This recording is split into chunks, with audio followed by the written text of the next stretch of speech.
proud that they were sent to a foreign country in thought of our best interest is just disgusting.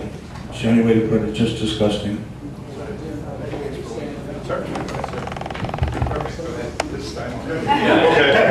Thank you for being patient about it. Afternoon or evening, Congressman Upton. I'm greatly honored to talk to you by microphone. I'm an immigrant. I came in 1961 and I went through the official and legal procedure to become immigrant to this great country. I had to go through the health examination.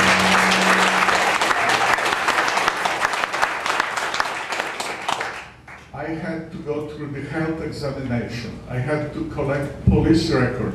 I had to collect my previous work records and then mental state.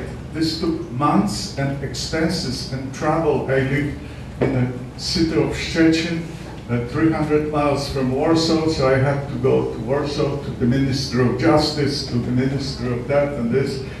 So it took so long in order that I am clean mentally and I am healthy to come to this country. Now, what is in Congress going on, they will legalize illegals who came as criminals in the middle of the night. Some of them has criminal records from their country of origin, mostly from Mexico and other Central American countries. So I think that everything has to be examined. It has to be postponed, and we don't need millions of illegals who are coming here to take jobs from Americans or lower the pay for American workers. That's number one thing. Second thing, I live in Warsaw Township, which is second poorest township in county. We have very poor roads and the tax base is low, so we cannot fix the roads. We contacted your office and we got a response that Congressman is not interested to bring any money to us or fix our roads. That was the thing. Then I looked at the Congressman's ability to collect bribes, I mean the lobbying money.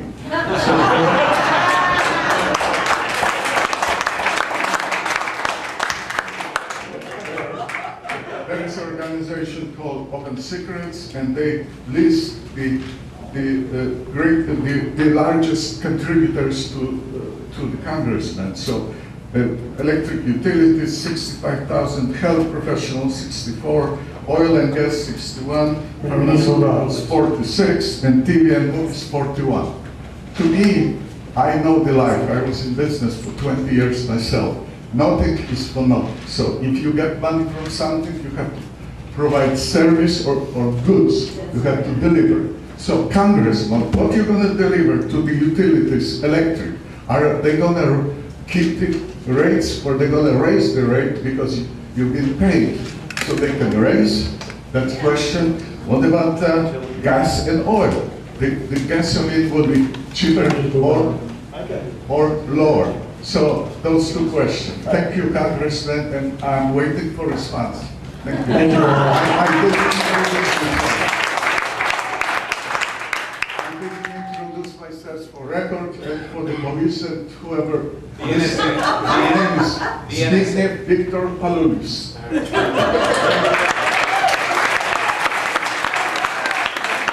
And we are glad you're here. We are glad you're here. Thank you so much. He's more of a proud American than our Attorney General.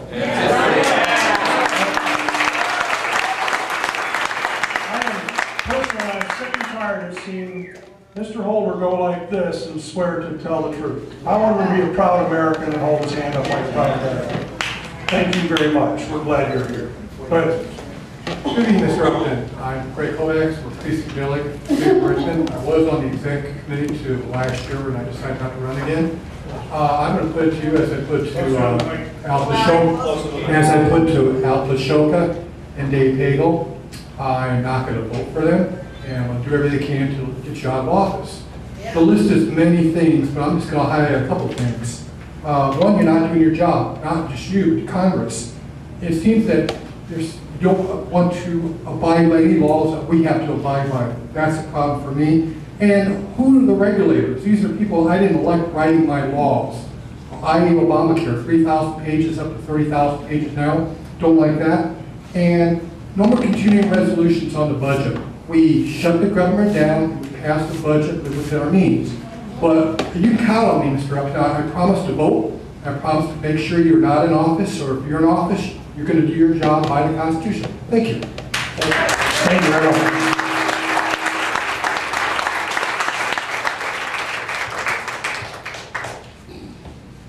One of the questions was about energy. The federal government has systematically destroyed the energy markets based on a false assumption of man-made or man-caused global warming. Global warming is a hoax, but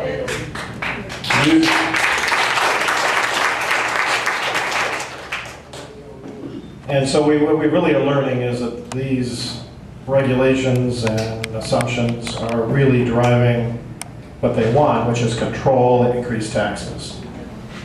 A good example is the ethanol subsidy and mandate programs that have been proven to be uneconomic to begin with, but then actually by using ethanol, you're actually increasing the amount of carbon in the air. So it's not even green, and it in large quantities will hurt your engine. So tell me again why we're doing this. It needs to be stopped. Another example are the CAFE standards for fuel economy, which have not proven to improve anything, but rather distort the markets. I specifically asked Fred Upton about this since he's the chairman of the Energy and Commerce Committee.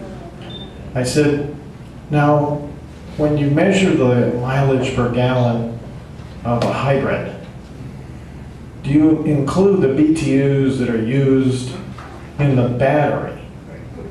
No. Well, then the miles per gallon is a lie.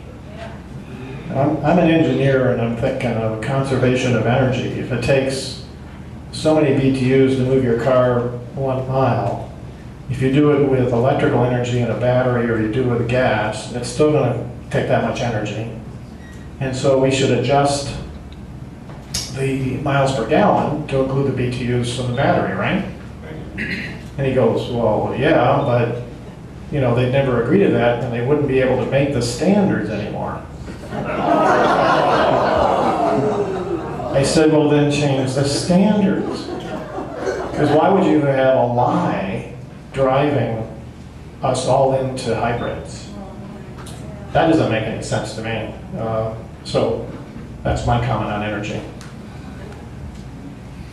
Yeah, my name is Barron Krebs. I'm a member of the local Tea Party. I'm also a precinct delegate. I'm on the GOP Executive Committee, but I'm not here in that capacity. To answer the question that gentleman had right there in the gray shirt about why the Congress can't live underneath Obamacare, we're supposed to represent a conservative point of view up here. I think they should live underneath that, just like we all have to. I don't understand why Congressman Upton has taken that point of view. We've asked him numerous times. I've called him about that. I've written about that. We haven't heard anything back. But the whole concept from the founding fathers was people would stand up from their private jobs. They would come in and spend so much time in the government as a servant.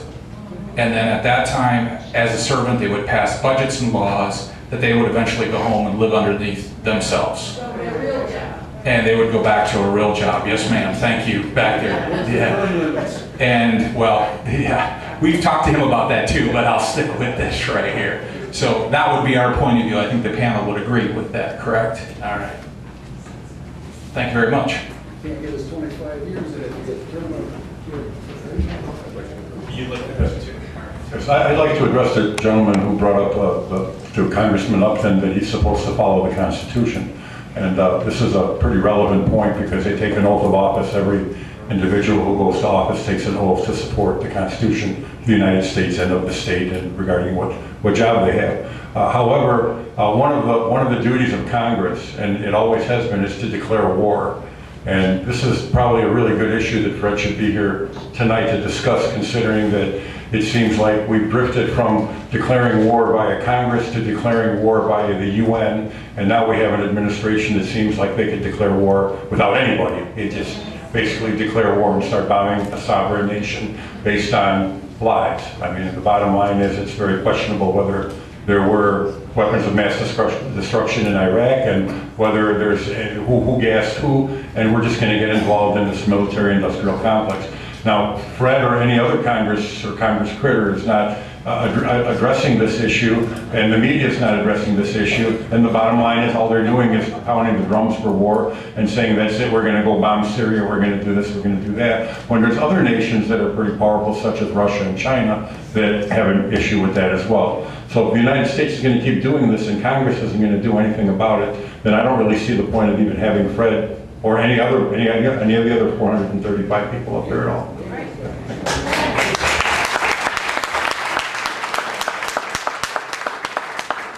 And real quick to Victor's question about immigration. I'm a child of immigrants. They came over here after World War II, my dad and my mom.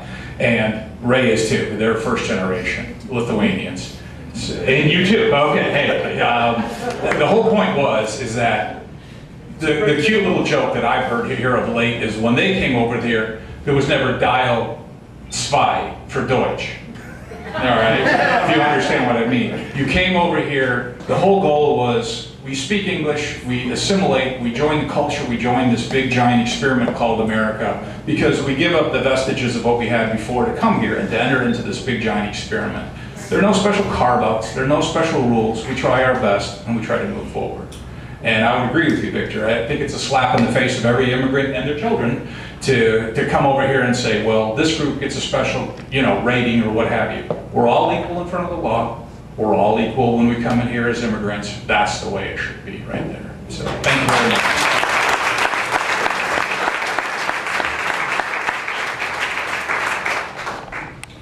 1 minute. Yeah. 1 minute, okay, hold me to it here. I have a tendency to get a little rambly when I get a hold of this microphone. On the adage of immigration, we have a bunch of laws, and I've run a few businesses in my time as well.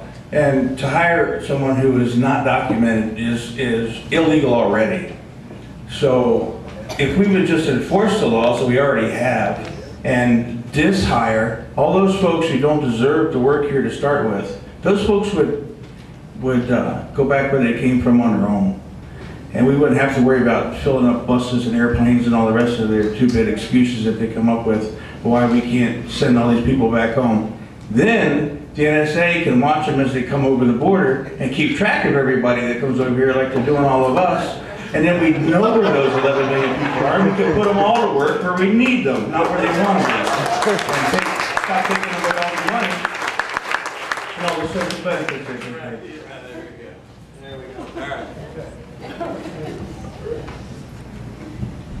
I heard somebody in the back say something about going back to a real job. I think the only paycheck he's ever gotten has always said United States House of Representatives on it. Am I right, Mike? Gary, can you bring Mr. Sansoni that microphone back there? Sure. Thank you.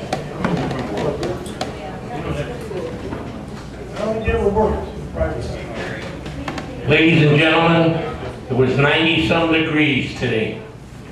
I remember the first Tea Party.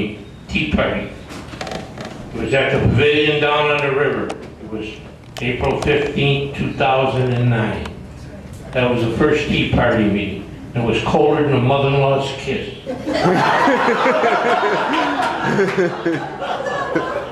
We don't start to stick together. And my biggest beef all my life is you can't get more than 6 people to get together and make a stand. If we don't make a stand, I think we've already lost about 75% of America.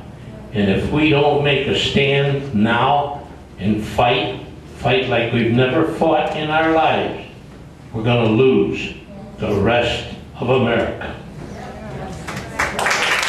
Thank you very much.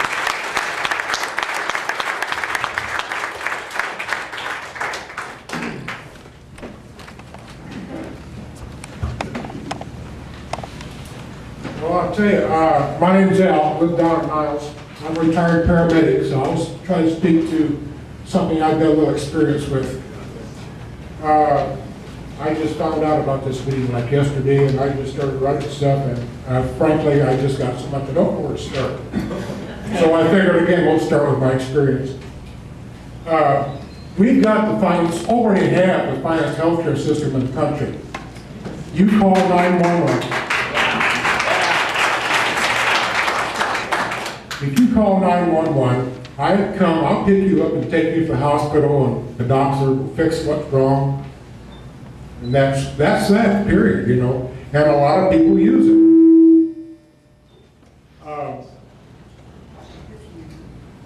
We have a slave class in this country. And by that, what I'm referring to is, for instance, a call I had going to an apartment, what do you call a Section 8 apartment. This woman had 3 children. She's 22 years old. Didn't have a stick of furniture in the apartment. She's there. She is getting WIC. She's getting Medicaid. She's getting food stamps, which I don't think food stamps are constitutional, but she had them. And like I said, to make a long story short, she didn't have anything. Now we've got people inside the Beltway that have been promising her for 50 years, people like her, you know, that's going to make things better. I think for 50 years, I think politicians have been feeding us oats and have already gone through the horse. Yeah. And then you get to your question. My question is, you know, with all the things we've got wrong, we see the Constitution stepped on daily almost. I want to know what's your excuse.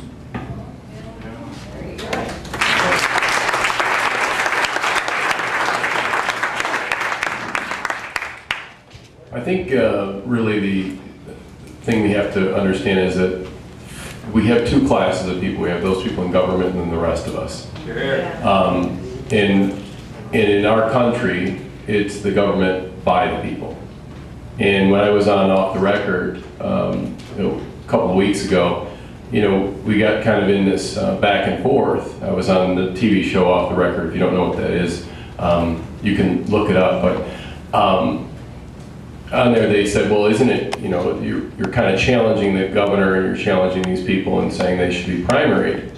And I said, I don't have any problem with saying that because they should be held accountable. We shouldn't forget they work for us. We don't work for them. We don't. They work for us. That's the way that it works. And when you have an employee that isn't doing the right thing, and you can look at your representatives and you can look at your state senators and you can look at your congressmen, and when they're not doing the right things, you know, you can call their offices and talk to these young people that they put in place to keep you away from them. But at some point you just have to make the stand and say, okay, we're going to let you know that you work for us. And we're going to have you interview again.